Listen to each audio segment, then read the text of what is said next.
పూర్వకాలంలో భద్రశీల నదీ తీరమందు ఉల్కాముఖుడనే మహారాజు ఉండేవాడు.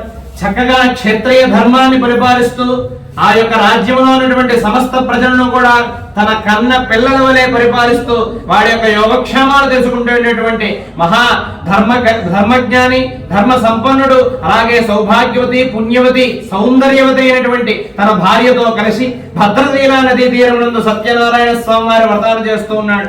ఇది ఇలా చేస్తూ ఉండగా ఆ యొక్క నదీ తీరమునంద ఆ యొక్క సాధువు అనే పేరు గల షావుకార్ ఈ యొక్క రాజుగారికి చూస్తే గొప్ప సంపద, ఐశ్వర్యం అన్ని ఉన్నాయి కదా, ఎందుచేతని ఈయన ఈ ధనాన్ని వెచ్చించి ఈ యొక్క స్వామివారి పూజ చేస్తున్నాడు, ఏదో పూజా కార్యక్రమం చేస్తున్నాడు, ఎందుకోసం చేస్తున్నాడయ్యా కనుక్కుందామని ఆ పడవను నదీ ఒడ్డుకు ఆపు చేసి రాజుగారి వద్దకు వచ్చి అడుగుతున్నాడు. రాజా, నీకు చూస్తే గొప్ప రాజ్యము, సంపద అన్ని ఉన్నాయి, ధనం ఉన్నాయి, అన్ని ఉన్నాయి, ఎందుకయ్యా ఈ పూజ చేస్తున్నావు అని చెప్పేటప్పటికి రాజుగారు చెప్తూ ఉన్నారు, అయ్యా షావుకారు, నాకు చూసుకుంటే గొప్ప రాజ్యము, సంపద అన్ని ఉన్నాయి, కానీ అపుత్రస్య గతిర్నాస్తి, పుత్రే స్వజనస్థార్థం పుత్రాది ప్రాప్తికామ్యయ అని చెప్పి ఈ యొక్క పుత్రుడు లేదే, సంతానం లేదే నా యొక్క వంశానికి అభివృద్ధి చెందదు కనుక సంతానం కొరకు ఈ యొక్క స్వామివారి వ్రతాన్ని చేస్తూ ఉన్నానయ్యా అని చెప్పి స్వామివారి వ్రత విశేషానంతా కూడా సాధువుకు తెలియజెప్పేటప్పటికి సాధువు కూడా ఎంతో సంతోషించి, రాజా మహానుభావ, నాకు కూడా సంతానం లేదయ్యా, నేను కూడా ఈ యొక్క వ్రతాన్ని చేసుకుంటానని చెప్పి సంకల్పించుకుని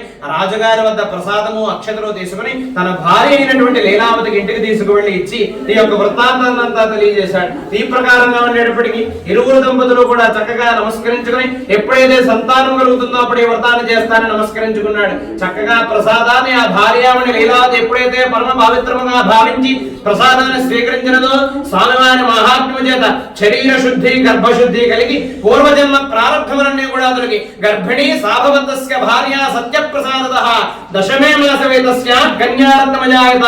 చక్కగా శరీర శుద్ధి కలిగి చక్కగా గర్భాన్ని దాల్చిందండి. 9 మాసాలు మోసి 10వ మాసంలో చక్కటి ఆడపిల్లకి జన్మనిచ్చింది. ఆ అమ్మాయి ఎలా ఉందయ్యా అంటే దినే దినే సామవృధే శుక్లపక్షే యథాశి, శుక్లపక్షమందని చంద్రుని రీతిలో దినదినాభివృద్ధితో ఆ ఆనందంగా ఎంతో అందముగా, సౌందర్యముగా అమ్మాయి అభివృద్ధి చెందుతూ ఉన్నది. ఈ ప్రకారంగా ఉండేటప్పటికీ 21వ రోజున ఉయ్యాల్లో వేశారు. చక్కగా కళావతి చేతి తన్నామకరణం కృతం, అమ్మాయికి కళావతి అని నామకరణం చేశారు. చక్కగా అందరూ ఎంతో సంతోషిస్తూ ఉండగా భార్య గుర్తు చేస్తాం, నాథ అమ్మాయి పుట్టింది, వ్రతం చేద్దాం అనుకున్నాం కదా, వ్రతం చేద్దాం అనేటప్పటికీ సాధువు చెప్తూ ఉన్నారు, ఓయి ప్రియురాల, చక్కగా అమ్మాయి పుట్టింది కదా, అమ్మాయి పెంచి పెద్ద చేసి ఒక సుగుణవంతుడైన అల్లుడికి ఇచ్చి వివాహం చేయాలి కదా, అప్పుడు ఇరువురు దంపతులు కూడా చక్కగా వ్రతాన్ని చేయొచ్చు కదా అని చెప్పి స్వామివారి వ్రతాన్ని వాయిదా వేశాడు. ఈ ప్రకారంగా తన వ్యాపారం అంతా ముగించుకుని కొన్ని సంవత్సరాల తర్వాత ఇంటికి వచ్చి చూసేటప్పటికి చక్కగా అమ్మాయి ఆటపాటను చూసి ఆ కుమార్తె కూడా వివాహ వయస్సు వచ్చింది అని తెలుసుకుని చక్కగా అమ్మాయికి సరిజోడు వరుడిని తీసుకువచ్చి ఎంతో వైభవపేతంగా తన సాంప్రదాయం ప్రకారం అమ్మాయికి వివాహ మహోత్సవాన్ని వైభవపేతంగా నిర్వహించాడు. ఈ ప్రకారంగా వివాహం పూర్తయ్యేటప్పటికి మరలా భార్య గుర్తు చేస్తాం, నాథ అమ్మాయికి వివాహం చేశాం, ఇప్పుడైనా వ్రతం చేద్దాం అనేటప్పటికి ధనవంతుడు అయ్యాడనో, వ్యాపార అభివృద్ధి జరిగిందనో, ఏదో ఎంతో రూపగుణ సంపద్ విరాజమానుడైనటువంటి అల్లుడు దొరికాడు కదానో, మాట వినే అల్లుడు దొరికాడు కదానో ఎంతో గర్వము చేత స్వామివారి వ్రతాన్ని 3వసారి వాయిదా వేశాడు. వాయిదా వేసి అల్లుడు మావలిద్దరూ కూడా చంద్రకేతు మహారాజు గారి రాజ్యంలో వ్యాపారాన్ని సాగిద్దామని కొత్తగా పెళ్లైన అల్లుడిని తీసుకుని మామగారు ఆ రాజ్యానికి వెళ్ళారు. ఈ ప్రకారంగా స్వామివారి దంతా చూస్తూ ఉన్నారు. ఈ యొక్క షావుకారు నా వ్రతం చేస్తా అన్నాడు, అమ్మాయి పుడితే చేస్తా అన్నాడు, అమ్మాయికి వివాహమైనది, అల్లుడిని తీసుకొచ్చాడు, నా వ్రతం చేయలేదు కదా, నా మాట ఏమర్చాడు కాబట్టి ఈ క్షణం మొదలు దారుణం కఠినంగా మహద్దుఃఖం భవిష్యతి, ఈ యొక్క షావుకారులకి కూడా దారుణమైన కఠినమైన మహద్దుఃఖంతో కూడా సంప్రాప్తముగా అని చెప్పి స్వామివారు శపించేటప్పటికి ఆ యొక్క స్వామివారి శాప ప్రభావం చేతను ఆనాడు రాత్రి చంద్రకేతు మహారాజు గారి రాజ్యంలో కొంతమంది మాయా దొంగలు ప్రవేశించి రాజుగారి ఖజానా అంతా కూడా దొంగలించి ఈ యొక్క షావుకారు ఇరువురు విశ్రాంతి తీసుకున్న చోట వచ్చి ఈ ధనమంతా పడవేసి మాయమైపోయారు. ఈ మాయా దొంగల్ని వెంబడిస్తున్నటువంటి రాజభటులు వీరే దొంగలోని షావుకారు నిర్ణయం చేసుకుని ఈ ధన సమేతంగా షావుకారు ఇరువురిని కూడా రాజుగారి దర్బార్లో ప్రవేశపెట్టారు.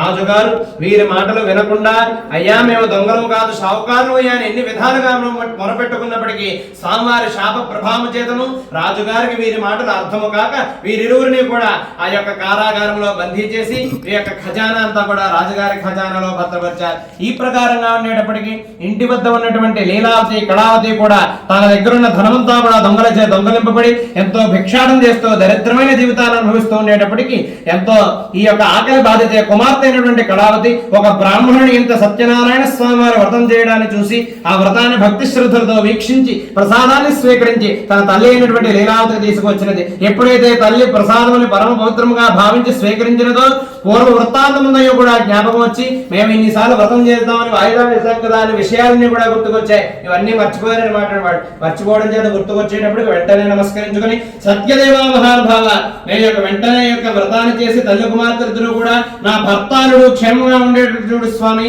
వారింటికి వచ్చిన వెంటనే మరునాడు నీ యొక్క వ్రతాన్ని చేస్తావయ్యా అని నమస్కరించేటప్పటికీ నమస్కారానికి సంతుష్టమైన స్వామి వారు ఏం చేశారంటే ఆనాడు రాత్రి చంద్రకేత మహారాజు గారి స్వప్నంలో సాక్షాత్కరించి పోయి రాజా నీవు బందీ చేసినటువంటి ఇరువురు కూడా దొంగలకారి ఆ షావుకారు నా భక్తులు నా శాప ప్రభావం చేత నీ యొక్క ఖైదులో పడి ఉన్నారు కనుక తక్షణమే వారిని విడుదల చేసి ధన సమేతంగా వారి యొక్క గ్రామానికి విడుదల చేయము అని చెప్పేటప్పటికీ ఈ ప్రకారంగా రాజ్యాధికార గర్వము చూపించినట్లయితే నిన్ను నీ రాజ్యాన్ని క్షణమాత్రంలో నాశనం చేస్తానయ్యా అని భయపెట్టేటప్పటికీ రాజుగారు ఎంతో భయపడి భయభ్రాంతులతో ఉదయాన్నే రాజదర్బారులో చక్కగా ఈ యొక్క సభలో ఈ యొక్క కళ వృత్తాంతాన్ని స్వప్న వృత్తాంతాన్ని కూడా తెలియపరిచి ఆ ఇరువురిని కూడా విడిపించి క్షౌరాది కర్మాధికములని కూడా చేయించి వజ్ర వైఢూర్య ధన సమేతంగా ఇరువురిని కూడా తమ రాజ్యానికి వెళ్ళమని ఎంతో సైన్యంతో మహావైభవంగా వెళ్ళమని ఆజ్ఞాపించి పంచినారు. ఇది శ్రీ స్కాందపురాణే రేవాఖండే సత్యనారాయణ వ్రతకథాయాం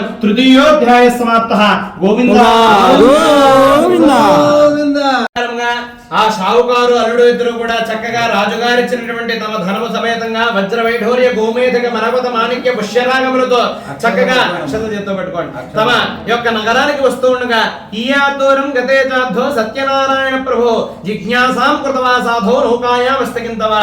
ఈ యొక్క అల్లుడికి మామగారికి చక్కగా విడిపించాను కదా, నా మీద ఏమైనా కాస్త మాత్రమైనా భక్తి కలిగిందా అని పరీక్షిద్దామని జిజ్ఞాసతో సత్యనారాయణ స్వామి వారు ఒక సన్యాస రూపధారి ఈ యొక్క అల్లుడిని అడుగుతున్నటువంటి షావుకార్ని, ఓ షావుకారు నీ పడవలో బరువుగా సరుకు కనిపిస్తోంది ఏమిటయ్యా అని అడిగేటప్పటికీ మా యొక్క సరుకుని దొంగలించడానికి వచ్చిన దొంగ సన్యాసిలా కనిపిస్తున్నామని సన్యాసిని నిందించి మా యొక్క పడవలో ఆకులు తేగులు తప్ప ఏమి లేదయ్యా అని చెప్పి లత పత్రాధికం చేయవ వర్తతే తరుణోమమ ఈ ఆకులు తేగులు అమ్ముకుంటామయ్యా మేము, మా దగ్గర ఏమీ లేవయ్యా అని చెప్పి అబద్ధం ఆడేటండి. ఆ స్వామివారు ఎవరు? సాక్షాత్తు సత్యదేవుడు, నిజానికి స్వరూపం అనమాట. ఆయన ఏమన్నారంటే సత్యం తే భవతు దేవచః, నీ నోటి నుండి ఏవైతే వాక్యాలు వచ్చాయో నిజమగుగాక అని ఒక్క పలుకు పలికి చక్కగా పక్కకు వెళ్ళి తపస్సు చేసుకుంటున్నారండి.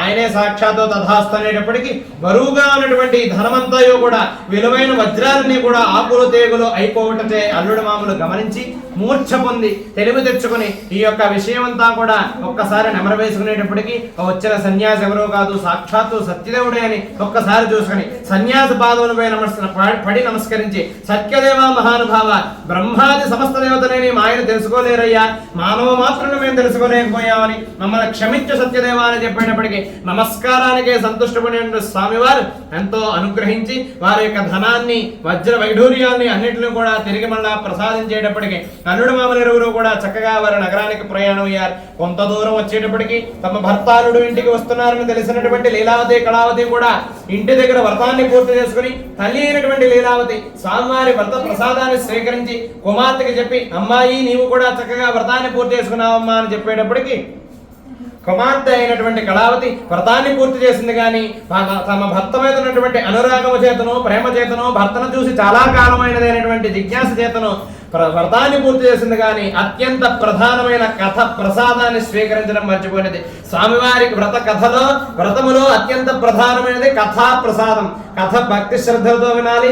యజమాని ఎన్ని పనుల్లో ఉన్నప్పటికీ అడిగి పుచ్చుకోవాలి ప్రసాదాన్ని. ఆ బాధ్యత మనపై ఉన్నది. ఈ యొక్క ప్రసాద మహాత్మ్యాన్ని అందరికీ తెలియజేద్దామని సత్యనారాయణ స్వామి వారు ఏం చేశారంటే మోకాళ్ళ లోతు ఉన్నటువంటి జలములో అల్లుడిని పడవని జల సమాధి చేశారు. ఈ ప్రకారంగా భర్త లేడు అని చెప్పి భర్త లేని జీవితం వృథాని కుమార్తె అయినటువంటి కళావతి భర్త పాదుకలను శిరస్సుపై పెట్టుకుని ఆ నదిలో దిగిపోచుకు తయారవుతూ ఉండగా తండ్రి అయినటువంటి సాధువు ఎంతో దుఃఖించి సత్యదేవ మహానుభావ ఎన్నో కష్టములు దాటి వచ్చినా తిరిగి మళ్ళీ కష్టము సంప్రాప్తమైనది, ఇదంతా నీ మాయే తప్ప వేరు కాదయ్యా, చక్కగా నీ యొక్క వ్రతాన్ని చేసుకుంటాను సత్యదేవ అని మనస్ఫూర్తిగా మమ్మల్ని రక్షించు సత్యదేవ నమస్కరించేటప్పటికీ నమస్కారానికి సంతుష్టపడిన స్వామివారు ఆకాశ మార్గం నుండి చెప్తూ ఉన్నారట, ఓ ఈ షావుకారు నీ కుమార్తె నా వ్రతము చేసినది కానీ అత్యంత ప్రధానమైన నా యొక్క ప్రసాదాన్ని తినట మరిచి భర్తను చూద్దామనే ప్రేమ చేత ఇక్కడికి వచ్చిందయ్యా, ప్రసాద మహాత్మ్యం తెలియజేయడానికి ఈ విధంగా చేశానయ్యా అని చెప్పేటప్పటికి ప్రసాదాన్ని తిని వచ్చినట్లయితే అంతా యథాతథముగా నుండును అని చెప్పగానే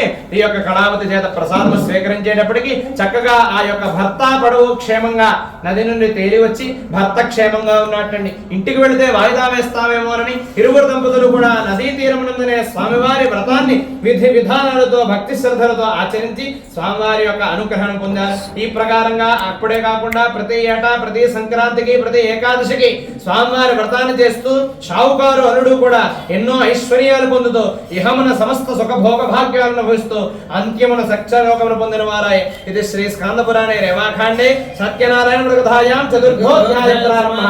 గోవింద గోవింద గోవింద గోవింద.